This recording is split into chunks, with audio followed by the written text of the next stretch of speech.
بسم اللہ الرحمن الرحیم۔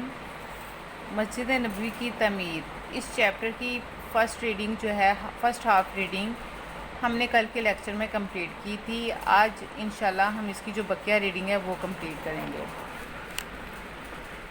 پیج نمبر 44 پہ یہ ہماری ریڈنگ ہے جو ہم یہاں سے سٹارٹ کریں گے۔ ہاف ریڈنگ ہم نے کل کر لی تھی۔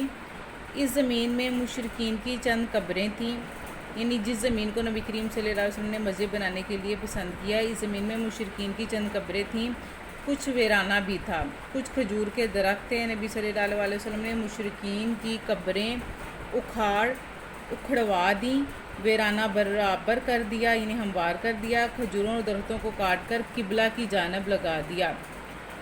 یہ مسجد ہر قسم کے تکلفات سے بری تھی، اور یعنی تکلفات اس میں کچھ نہیں تھا، اور اسلام کی سادگی کی، بالکل سادہ مسجد تھی، سادگی کی تصویر تھی۔ دروازے کے بازو کے دونوں پائے پتھر کے بنائے گئے، کچھ اینٹوں کی دیواریں اور چھت پر کھجور کی شاخیں اور پتے ڈلوا دیے گئے۔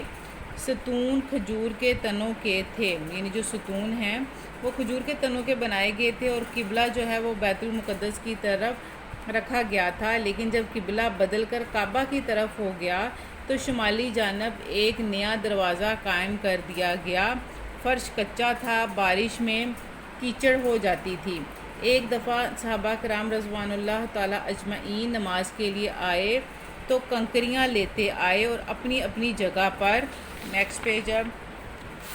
اپنی جگہ پر بچھا لیں۔ نبی صلی اللہ علیہ وسلم نے پسند فرمایا اور بجری کا فرش بنوا دیا۔ مسجد کے ایک سرے پر، یعنی ایک سائڈ پر، ایک چبوترا تھا جو صفا کہلاتا تھا۔ یہ ان لوگوں کے لیے تھا جو اسلام لائے اور گھر بار نہیں رکھتے تھے۔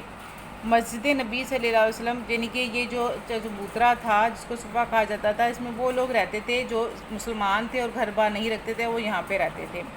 مسجد نبی صلی اللہ علیہ وسلم جب تعمیر ہو چکی تو مسجد سے متصل ہی، یعنی کہ پاس ہی، متصل کہتے ہیں کسی کا کسی چیز سے ملا ہوا ہونا، یعنی کہ مسجد کے پاس ہی آپ صلی اللہ علیہ وسلم نے ازواج مطہرات رضی اللہ تعالی عنہم کے لیے حجرے بنوائے، یعنی ان کے رہنے کے لیے مکانات بنوائے۔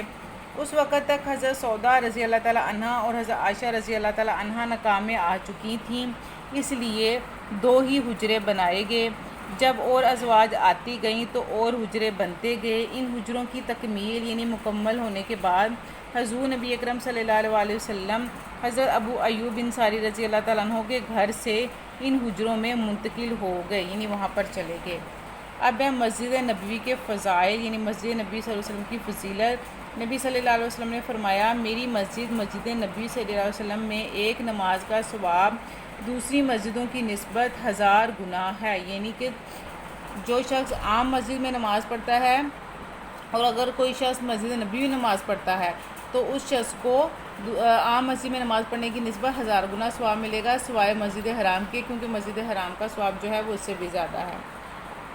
نبی صلی اللہ علیہ وسلم نے فرمایا، میرے مکان اور میرے ممبر کے درمیان جنت کے باغات میں سے ایک ہے، اور میرا ممبر میرے حوض یعنی حوض کوثر کے اوپر ہے۔ یہ ہے مسجد نبی کی فضیلت جو صحیح بخاری میں حدیث موجود ہے۔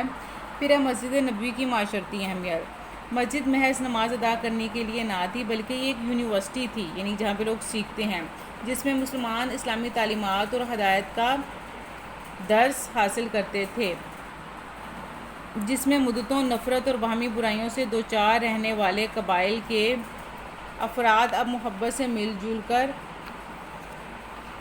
رہے تھے۔ نیز یہ ایک مرکز تھا جہاں سے ایک چھوٹی سی ریاست کا سارا نظام چلایا جاتا تھا اور مختلف جنگوں کے لیے فوجیں بھیجی جاتی تھیں۔ ان سب کے ساتھ ساتھ یہ مسجد ہی ان فقراء مہاجرین، یعنی کہ جو غریب مہاجر لوگ تھے، ان کی ایک خاصی بڑی تعداد کا مسکن یعنی ٹھہرنے کی جگہ تھی، جن کا وہاں پر نہ کوئی مکان تھا، نہ مال اور نہ اہل و عیال یعنی گھر والے۔ ایک عدالت تھی جہاں جھگڑوں کے فیصلے کیے جاتے تھے، یعنی اس مسجد میں عدالت بھی لگتی تھی جہاں پہ تمام جھگڑوں کے فیصلے کیے جاتے تھے۔ آج آپ لوگوں کے اس چیپٹر کی الحمدللہ ریڈنگ